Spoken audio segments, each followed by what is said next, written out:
लोक नुसते म्हणते हे नाही होऊ नाही, इथं हे नाही होऊ नाही, कोणाला प्रेम नाही राहिलं. चला किती झाले? एक. किती गेले? सदाचार. दोन. सत्य गेलं, सत्य राहिलं नाही मला. आता आमच्यासारखं थोडं खरं बोलत ना कीर्तन झोंबत लोकांना मला. पण एक वाक्य सांगून ठेवतो मला, इंदुरीकर मरण ना, मरणार नाही 5-25 वर्ष, निदान आधार तर द्या. पण तुम्हाला आपलीच आठवण येणार, ध्यानात ठेवा. बस तुम्ही म्हणाल का याचं तव्हाय, हे बघ आता ते वाईट आहे पण भविष्यात ते, आणि तुम्हाला वाईट बोलण्यात मला काय फायदा आहे. पण पोरांनो आयुष्यात तुम्ही बर्बाद झालात. नोकरी तुम्हाला कधीच लागणार नाही, ही वरची मंडळी तुम्हाला कधीच जमून देणार नाही. नाही 7 लाख भरा 300 रुपये पगार घ्या, आणि विरोधी पक्षाच्या गाडीत बसला का तांबड्यात घरी जा, 7 लाखही गेली.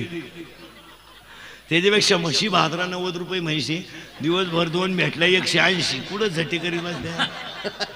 गारी का कुल्फी का पावी का बटारी का रद्दी का, 11ला शाळा येतं 10 वाजेपर्यंत पावी का, 10ला शाळा येतं 8 वाजेपर्यंत पेपर टाका, 3ला शाळा सुटली तर रात्री 7 वाजेपर्यंत किराणा दुकानात पुड्या बांधा. फक्त स्वाभिमान आणि संस्कृती जपा,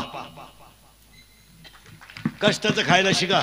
यांच्या नादी लागू नका, हे कार्यक्रम करून टाकतील, यांना काही घेणं नाही. आणि आपले लोक काय काम करा. आजपासून प्रत्येक पोराला सांगतो कष्ट करा. ते आम्ही करीत नाही का महाराज? आता माझं हे 3रं कीर्तन आहे सकाळपासून, 3रं, तरी तुमच्या एवढ्यांपेक्षा फ्रेश आहे का नाही? 3 तर रोज करतो मोकळे. कोणता महिना निघू? 85, 80, 90, 85, 80, 60 कीर्तनाचा महिना 12 महिन्यात नाही. आणि आमची कीर्तन कोणाला पटो नाही तर न पटो, पण ती आता आपल्या माणसांना आपली गरज आहे, आणि आपल्या माणसांना आपल्या माणसांनी थोडंफार बोललंच. आणि माहीतरी सांगा पोरांनो, तुमच्या पाया पडून सांगतो, आज तुमचे आई वडील जर थकले तर तुमचं अस्तित्व काय काय? आज आपल्या बापानं कौलाचं का होईना घर बांधलंय, बिचाऱ्यानं साधे का होईना कपडे घेतलेत, बिचारा दमादमानं का होईना आपली फी भरतोय, म्हणून आज आपण मजा आणतोय. आज आपल्या स्वतःचं अस्तित्व काय काय कमवलं आपण? आज जसा आपला बाप रात्रभर रडतो तेव्हा बायकोच्या गळ्यातले दागिने म्हणून आपल्याला शिकवतो. आपण विचार करा, आज आपल्या बापाची परिस्थिती नसताना त्यानं 5 लाख रुपये आपल्याला पॉलिटेक्निकला घातले. विचार करण्यासारखी गोष्ट आहे ना महाराज, की तो बाप ढसढसा रडला आणि त्यानं 5 लाख पॉलिटेक्निकला भरले, पण बिचाऱ्याच्या उशीचा कवर रात्रभर ओला झाला इतका तो रडला. अरे त्यानं भाजीला तेल वापरलं नाही, आपली फी भरली. आज तुम्ही मी शेतकऱ्याच्या घरातले माणसं आहे पोरांनो, मी शेतकरी आहे, आपण गरीबाच्या घरात. आपल्या बाप जादेच्या इस्टेटीवर आपण मोठे नाही, आपण आपल्या कर्तृत्वावर मोठे.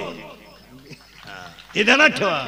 आज आपला बाप गरीब आहे, आपला बाप येडा आहे, आपला बाप आंधळा आहे, आपला बाप पांगळा आहे, आपला बाप बैर आहे, पण आज आपण आपल्या आईबापाच्या पुण्याईवर इथपर्यंत आलोय. ध्यानात ठेवा. हे बाकीच्यांसारखं आपल्याला नंबर 2चं इन्कम नाही आहे, बाकीच्यांसारखं आपल्याला बाहेरून कुठून येत नाही. आपल्या बापाचा पैसा प्रत्येक घामाचा आहे. ध्यानात ठेवा. आता आमच्या बापानं 42 कापूस शिकला काय, 45 इकला काय, त्याच्या किलो मागं त्याचा पावशर घाम गळतोय तेव्हा त्याला 42 मिळतात. आमच्या आईचे घामाचे पैसे आहेत. आमची आई 3 रंगाचं लुगडं नेसती, रात्रीचं कालवण सकाळी गरम करती. आमच्या आईच्या भाजीला तेल नाही तरी संस्कृतीला धोका लागू देत नाही, ही आमची खानदान. आमची आई गरीब आहे, आमची आई चपला घालून चपात्या करीत नाही. आमची आई गरीब आहे, चपला घालून चपात्या करीत नाही, पण कुत्र्याला भाकर घातल्याशिवाय राहत नाही. हे ध्यानात ठेवा.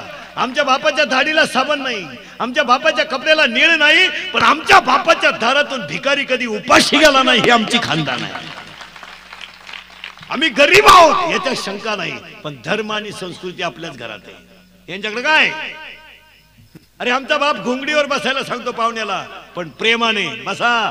घोंगडी टाकणार. शेतकऱ्याचं घर आहे आमच्या, बळीराजाचं घर आहे ते काय बेवडे बावड्याचं घर आहे काय? घोंगडी टाका. आणणारे चहा, आला चहा. संस्कृती आमच्या घरात. आला चहा, येणार. हे नालाय खिडकीजवळ जात आणि बायकोला म्हणतोय, ऐ अरे पाच येतोच कशाला, काय मुळ्यात तू खाता का तुझा ना आलाय का?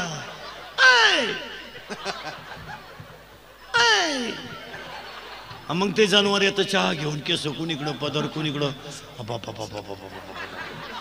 आपल्याला वाटतं आमुष आहे काय, आणि खरंच आमुष आहे. आज लागली.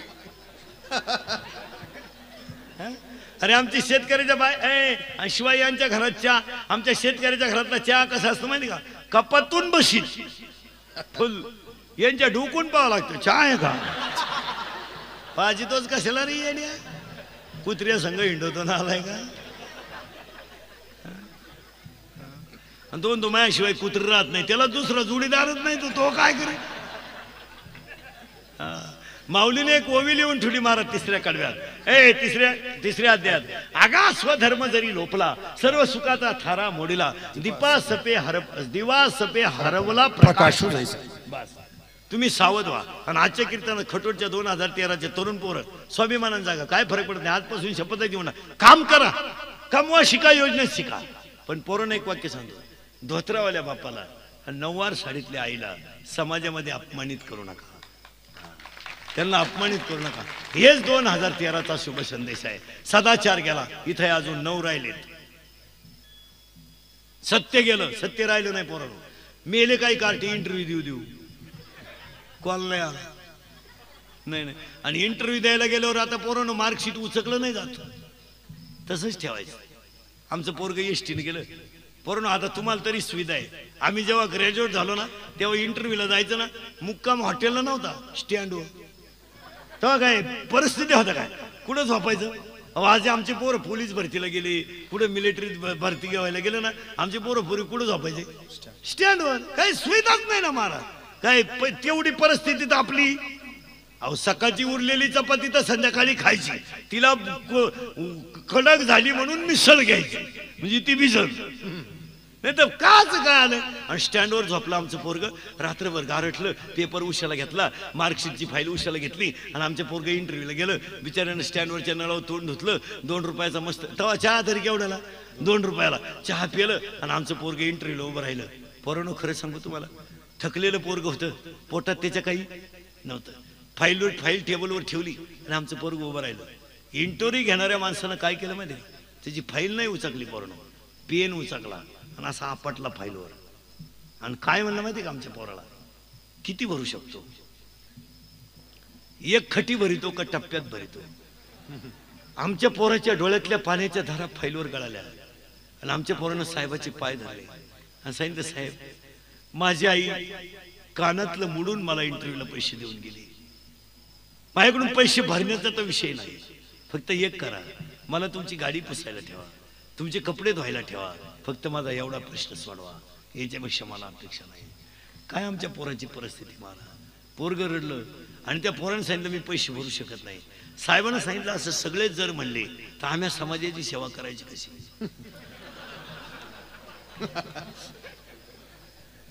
आज आम्हाला 61 पेट्रोल पंप टाकले पाहिजे, 5-25 बार काढली पाहिजे, सगळे काखर कारखाने कॉलेज आमच्या ताब्यात पाहिजे. मग आम्ही समाजसेवक कशावरून.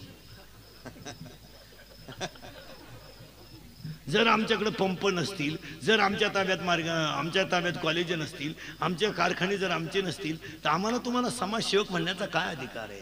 ते पोरानं साहेबाचे पाय धरले, सांगितलं साहेब माझ्या आईनं कानातलं मोडलंय आणि मला इंटरव्ह्यूला पाठवलंय. तुम्हाला नोकरीसाठी जे पाहिजे ते माझ्याकडे आहे, पण नोकरी लागण्यासाठी जे पाहिजे ते माझ्याकडे नाही. नोकरीसाठी तुम्हाला मार्क पाहिजे ना, तुमच्या यादीतल्या सगळ्या पोरांचे मार्क तपासा, त्यापेक्षा 2% मार्क मला जास्त आहेत.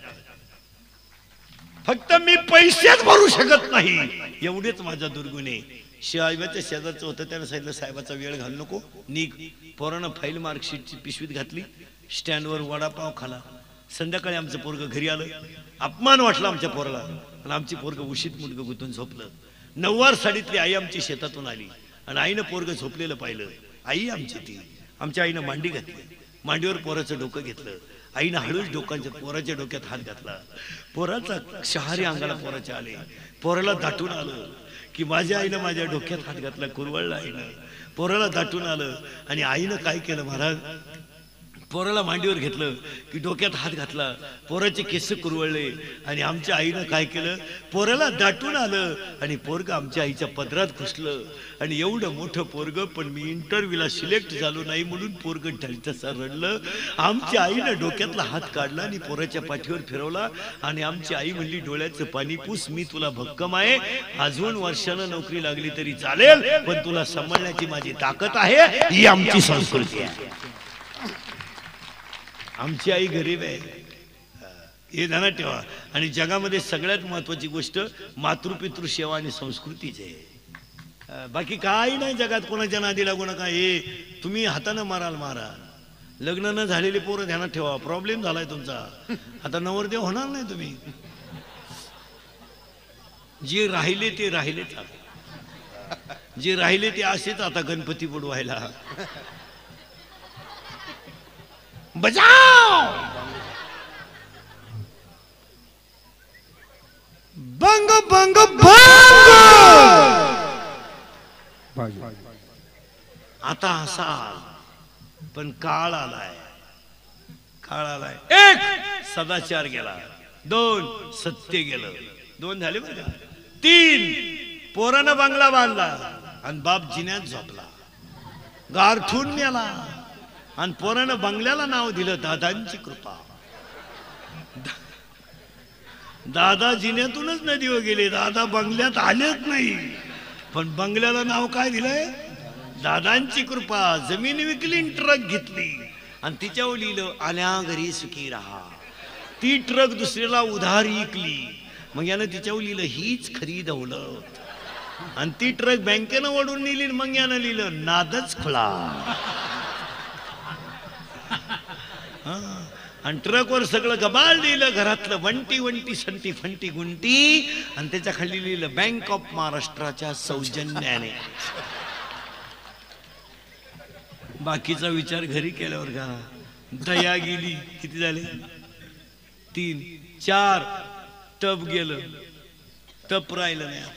विशिष्ट साधू विशिष्टच तप करू शकतात, नाही तर तप करण्याची आपली ताकद संपली. किती झाले? 5 जमिनीतलं पाणी गेलं. 6 माणसांमधलं प्रेम गेलं. प्रेम राहिलं नाही. आता थोरल्याच्या पोराचं लग्न मोडाय धाकट्याला 1,500 रुपये खर्च आला.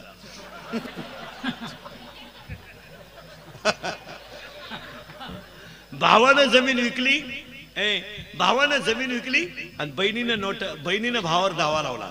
भाऊ नोटाचा बंडल दरवाजात घेऊन उभा राहिला. भावाच्या डोळ्यातून पाण्याच्या धारा आल्या.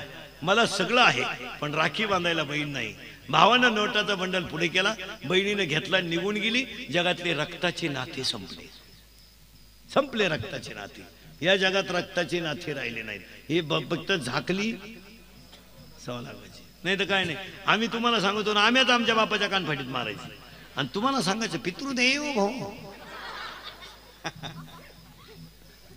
हो, माणसामधलं प्रेम गेलं. आज कीर्तनात माझ्यासमोर एवढे बसलेले माणसं आहेत ना, पहिल्या दिवशी तुमचे पडदे बिडदे सोडावं लागले. एवढे माणसं आहेत ना, तुम्ही मायापुढे आत्ता बसलेली माणसं कबूल व्हा. तुमच्यापैकी 50% लोक आज आईशी बोलत नाहीत. आत्ता कीर्तनात बसलेल्या पैकी तुमच्या आईशी तुम्ही 50% लोक बोलत नाहीत. खोटं बोलाल ना तर हे तुमचं शेवटचं कीर्तन. तुम्ही 2014 पाहू शकत नाही. आता बसलेले मला माणसं सांगा, तुम्ही आईशी बोला नाही तर बोलू नका. काय पाप केलं तिने आयुष्यात? मग तुम्हाला तिचं प्रेम कमी झालं का? अरे तिनं 7-10वीला होता नालाय का तू? ती शाळेपर्यंत डबा घेऊन आली, रात्रीची भाजी सकाळी गरम केली. अरे तुम्हाला आईशी बोलायचं नाही तर बोलू नका. तीच आई सकाळी ओट्यावर बसते आणि मुलाच्या घराकडे बघते. मुलगा दिसला की तिच्या गालावर खड्डा पडतो आणि ती खळखण असते आणि म्हणते मेला नाही ना बोलत, सुखीत आहे ना, याला प्रेम म्हणतात. मग सांगा मला महिला मंडळ आता एका वाक्यात तुम्हाला लय राग येतो बोललो. लोक म्हणते बा इंद्रिकर महिलांना लय बोलतो. फक्त मला एक सांगा महिला मंडळ, तुमच्या पोराला गुरुजीनं मारलेलं तुम्ही सहन केलं का? नाही केलं ना. मग तुमचा नवरा त्याच्या आईशी बोलत नाही याचं तुम्हाला काहीच वाटलं नाही का? त्याला बोलायचं बंद कोणी केलंय? आज त्या बिचाऱ्या माऊलीनं रात्रीची भाजी. एक वाक्य सांगा महिलांना, जगातल्या एकाही देवाच्या पाया पडू नका. म्हातारपणापर्यंत सासू सासऱ्याला घरात सुखानं मरू द्या याच्यासारखा परमार्थ नाही. कशाला गुरुवार संपले का? संपले ना. राहिले असतील 2 तर करा. अजून 4 गुरुवार करतील. सासरा बिन भाकरीचा मारिती आहे रे पंडित. हे ना करायचो मार मारतो. खरं बोलणं म्हणजे. आणि ते काय झालंय महाराज आता महिलांच्या बाबतीत, सरकार त्यांच्या बाजूनं, कायदा त्यांच्या बाजूनं, बाजू त्यांच्या बाजूनं, न्याय त्यांच्या बाजूनं. गड्यांना काही किंमतच नाही हो. आता मला सांगा महाराज, या सगळे अन्याय त्यांच्यावरच होते का? आपल्यावर अन्याय होत नाही का काही? तुम्ही पहा महाराज, तुम्ही बारीक अभ्यास करा. सगळं कोणाकडे? कायदा कोणाच्या बाजूनं? महिलांच्या. न्याय कोणाला मिळतो? महिलांना. अन्याय कोणावर केला जातो म्हणे? महिलांवर. आता तुम्ही मला एवढे सांगा महाराज, आपल्यावर अन्यायच नाही होत का? मग सांगायचं कोणाला? आपण घ्यायचं औषध. जासाच कंटाळून आत्महत्या. म्हणजे आमच्यावर अन्यायच होत नाही का काही? आम्ही 5 वाक्य ऐकतो. माणसं आयुष्यात 5 वाक्य बायकोचं ऐकतात महाराज. लग्नाच्या पहिल्या वर्षी बायको नवऱ्याला म्हणत असते, अहो ऐकलत का? पहिल्या वर्षी. अहो ऐकलत का? पहिल्या वर्षी. बंटीचे पप्पा दुसऱ्या वर्षी. मी येऊ तिकडे का तुम्ही येता इकडं? तिसऱ्या वर्षी. कान फुटले का? चौथ्या वर्षी. बंटी तुझ्या पप्पांमध्ये गाडवत काही फरक नाही. 6व्या वर्षी आपण चाललो दिंडी ज्ञानबा तुकाराम. आता काय काय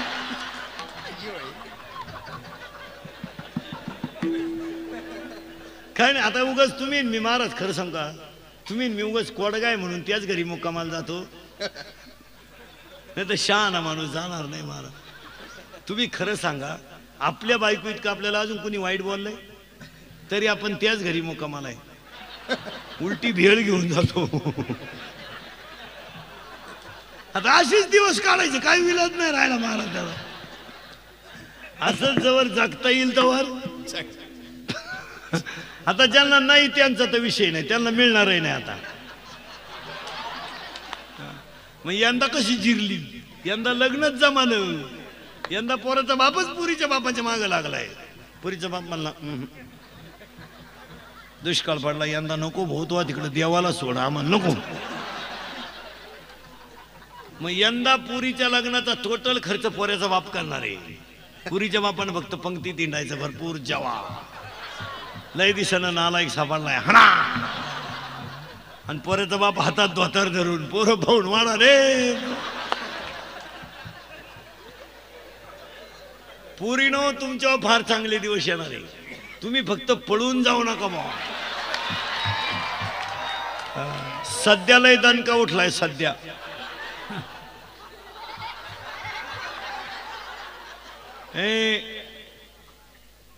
आणि त्या कार्ट्याने ते गाणे ऐकायचे आणलंय कुठून?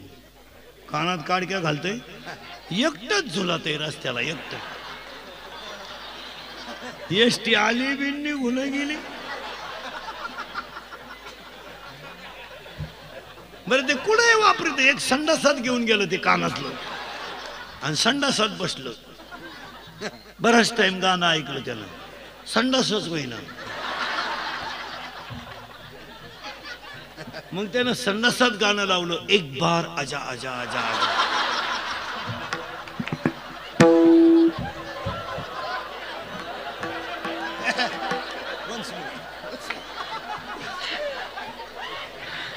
आणि ते एक बार आजा आजा मुळे ती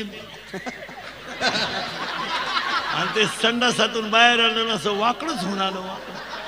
त्याची बायको म्हणली पप्याचा बाप सरळ गेला ना वाकडाच कस काय झाला.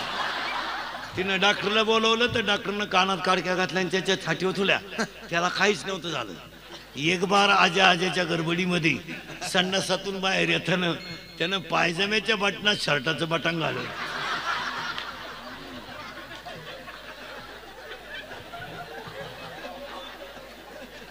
सदाचार गेला मला. सदाचार गेला मला.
तुलाच ग मागेन पाठी तुझ आई तुलाच मी मागेन आई माझी मायेचा सागर हिला बिने जीवन कर आई माझी मायेचा सागर तिने दिला जीवन कर जीवन सदाचार गेला चला माग सत्य गेलं दया गेली नीट बस सत्य गेलं दया गेली ऐ ऐ तप गेलं नीट बस तप गेलं जमिनीतलं पाणी गेलं माणसामधलं प्रेम गेलं अंतकरणातला जिव्हाळा गेला की झाले 7 आणि 8 समाजातला आपलेपणा गेला आपली माणसं मोठी करायला शिका आता एक खटोड परिवार एवढा मोठा सप्ताह करताना आपली माणसं आपले मोठं माणसं करा रामदासी महाराज आहेत आपला माणूस आहे आपल्या माणसं मोठं करा पखवादे आपला आहे त्याला आपलं म्हणा गाणारा आपला आहे त्याला आपलं म्हणा जोगदान भाऊ आपला माणूस आहे आपलं म्हणा आणि आपल्या माणसाला मोठं करावं आपल्या माणसाला मोठं करायला शिका आपल्या पोरांना टपरी टाकली त्याला आपलं गिऱ्हाईक जाऊ द्या आपल्या पोरांच्या आजचं दुकान टाकलं निमे बुडवा पण त्याच्या हाटेला चहा प्या जर आपलेपणा शिका आपल्या लोकांनी आपलेपणा काढूनच टाकलं आपल्या लोकांमध्ये 3 अवगुण आहेत पोरांनो आपल्याला आपलं मोठं झालेलं सहन होत नाही आपली लोक आपल्या माणसाला मोठं होऊ देत नाही आणि आपल्या माणसाला दुसरी माणसं चांगली म्हणलेली सुद्धा आपल्या माणसाला सहन होत नाही ते अपखोदे आपल्या त्याला आपलं म्हणा अरे रामदासी महाराज एवढं मोठं 10 वर्ष नियोजन करताय आपला माणूस आपलं म्हणा ना काय फरक पडला त्याला आपला एक वर्ग PSI झाला गावभर डिजिटल लावा डिजिटल गावभर लावा काय फरक पडला दिल्लीत लोक राहतात त्यांची इकडे डिजिटल लावण्यापेक्षा आपल्या पोरात लावा ना लावा ना दिल्लीतल्यांची बोर्ड आपल्या येड्या बाबलीला लावित बसायचं यांना वाढदिवसाच्या शुभेच्छा त्यांना माहित नाही जन्मतारीख कोणती काय लावित आणि एकदा लावलं का 10व्या पोट ठेवायचं मग एक जण म्हणला पालथं कर तोच मी आलाय काय ठेवायचं डिजिटल सध्या तर डिजिटलचं असं झालंय रात्री बायको बाळातीन झाली का सकाळी रस्त्याला बोर्ड उमलते नेतृत्व कोणते उमलते नेतृत्व मिश्या फुटल्या नाही त्याला युवा नेतृत्व फुटली मिशी विकासाची गंगा पुन्हा काढली मिशी जनसामान्यांचे कैवारी पुन्हा फुटली मिशी परिसराचे भाग्य विधाते पुन्हा काढली मिशी भावपूर्ण श्रद्धांजली झालं वाटुळं त्यांचं फक्त आता आपल्या बायकोला कितवा माय नाही याचं बोर्ड गावात नाही आणि ते सुद्धा लागायला बसले आमची प्रगती 9 महिने 9 दिवस बाकी खाली लगेच 5-50 हार झाली मुंडके आपल्या पराक्रमाचा आम्हाला सार्थ अभिमान आहे तुमच्या पुढच्या पराक्रमाला आमच्या हार्दिक शुभेच्छा डिजिटलचं असं ज्याच्या जागेत लावलं त्याने भाडं घेतलं पाहिजे नगरपालिकेने भाडं घेतलं पाहिजे मला हे सप्त्या बिप्त्यांची लावणं ठीक आहे एखाद्याची दसक्रिया आहे सकाळी लावला संध्याकाळी आणि कार्यक्रमाची डिजिटल लावणाऱ्यानं जबाबदारी घेतली पाहिजे आपला कार्यक्रम संपला काढून टाकायचे ते कामं येतात काय नाही ठेवायचे कवर आहे मी त्याला धक्का लागला का झाले कार्यकर्ते संतप्त पेट वाटे पर्या मोठे दुकानं चालू द्या लहान ठेवा बंद लहान फिरकू देणार नाही रस्त्याला मोठे काय आले मला आपली माणसं मोठी करा किती झाले 8 10 आहेत बरं का 9 हसू गेलं महाराज हसू राहिलं नाही लोक बधीर झाले माझं कीर्तन ऐकून गेलेल्या माणसाला 6 महिने अटॅकन BP येत नाही नाही नाही नाही त्यांना दर 6 महिन्याला आपली गाठ घ्यायची महाराज ते पैसे माल देऊन टाकायचे हसत नाही लोक आता एवढी लोक तुम्हाला सभेला आणायला 5 लाख रुपये लागले असते मग आता खटोडणं कीर्तन संपल्यावर मला जे एखादा लाख द्यायला काय अडचण काय अरे उलट आपल्या लोकांनी म्हणलं पाहिजे त्याला इंदुरीकर आपला माणूस आहे गरीबाला 5-50 हजार देऊन टाका त्याला नको त्याला देण्यापेक्षा इंदुरीकरला द्या ना गरीब माणसाला द्या ना ज्याला गरज आहे अरे गरीबाला द्या ज्याला गरज आहे त्याला ज्यांना उत आला त्यांना घरी नेऊन द्या हो घ्या आणि हसायला पाहिजे हसत नाही लोक आता तुम्ही माझ्या पुढे बसले तुमच्या ध्यानात तरी आहे का किती टाइम बसले 1 मिनिट तरी कशाची आठवण आली का? मग आपण स्वर्गात आहे सध्या. आपण कुठे सध्या? रिलॅक्स. स्वर्गात. स्वर्गात काय हे मी तुम्हाला सांगितलं असतं, पण अजून मी गेलो नाही. जेव्हा मी वर जाऊन तुम्हाला मिस कॉल करीन तेव्हा तुम्ही मला खालून रिंगा द्यायच्या येऊ का काय? तुम्हाला एक वाक्य सांगा, चमड्याच्या देहाचा विसर पडणं आणि नामामध्ये तल्लीन होणं हा स्वर्ग सुखे महाराज. हे स्वर्ग सुखे. मग संतांनी काय केलं महाराज? रात्रंदिवस भजन करणं आणि तल्लीन राहणं. असो ऐसा कोटे बस. काय हसू गेलं? हसत नाही लोक. बायका भाकरी करताना भजन नाही करी, शिव्या देती. मेला माय नशिबी इकडून आला, पार त्याला मिळत नव्हती, तेव्हा लय मिस कॉल देऊन रिंगा द्यायचा. काही माणसं जेवताना टीव्ही पाहत जेवत्या, जाहिरात आली तरच चपाती मागत आहे, नाही तर चपाती सुद्धा मागत नाही. काही लोक काही लोक झोपताना टीव्ही पाहत झोपत्या, टीव्ही चालू माणसं झोपेल. कुत्री टीव्ही पाहत्या काहींच्या घरात. मग कुत्र्यानं टीव्हीत कुत्रं पाहिलं, मग हे कुत्रं त्या कुत्र्यावर धावलं तेव्हा झोपेल कुत्रं उठलं. एवढे कुत्रे आले कुठून बा?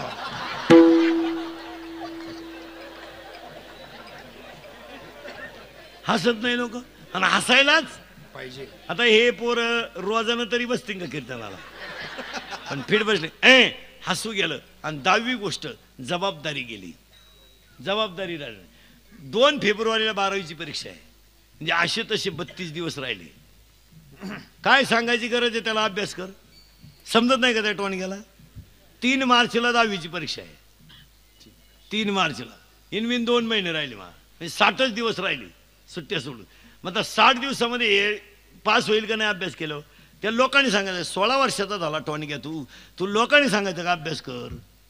तो बिचारा बाप पाणी मारू मारू कापूस शिकतोय आणि तू पाणी टाकू टाकू पितो.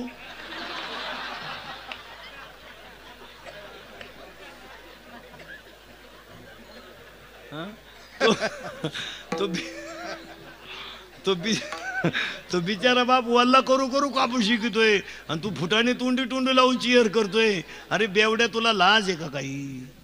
आता 3 मार्चला 10वीची परीक्षा आहे. आणि पोरांनो, नोकरीसाठी शिकू नका, चांगलं जगण्यासाठी तर शिका. मी स्वतः ग्रॅज्युएट माणूस आहे, माझ्या अवताराव नका जाऊ मला.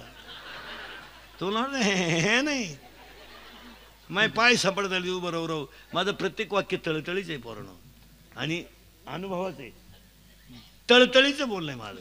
मी तुमच्यातला इथून बोलणार महाराज. पोरांनो, तुम्हाला भविष्य नाही. 12वीला मार्क पाडा, शिका ना, काय फरक पडला? जबाबदारीच राहिली नाही हो. रोज उठून आपण टीव्ही पाहत राहायचे आणि बलात्काराच्या पट्ट्या वाचित राहायच्या, पण आईबापांनी पोरांकडे पाहायचंच नाही काही.